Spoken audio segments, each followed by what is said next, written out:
Janitva IVF Center has tied with an advanced laparoscopy center from Maharashtra for advanced gynecology surgeries.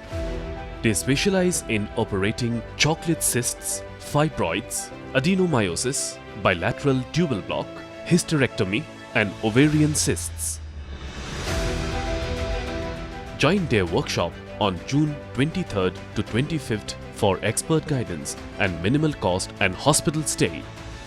Contact Janitva IVF Center for registration at Universal Metro Walk, Bedkusi, Guwahati. Contact numbers 99547 00457, 88110 53000 and 88110 52000. Kaganhuan ki pulet ke anti-narcotics task force jong ke East Khasi Hills. Hagamiat jong singi palay ba haga step jong kasi tho diang ke layo ban kem ya arngot ki sinar nong de drugs balayo ru ban kurup ek ke pistol ke blasnahi ke pisa bat Tylli ki Kali. Superintendent ki pulet ke East Khasi Hills uba es nong tenger ule pentep baya kini ginong de drugs la kem na nong Shillong da ke anti-narcotics task force rengkat ke jinget relang bat ki pulet ke lam kra bat renjak police station.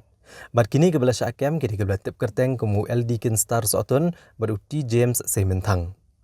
Ulepen pau bagi pulit ke jengkenra ke leyok ban Kurup, sauspa arpulai point not kendai gram drugs heroin belatap ki saupo teli ke sendok sabon, arteli ke mobile phone, kawe ke tok ke badan new registration number ML not SANR nyo ubay, kawe ke pan card bat ke epic.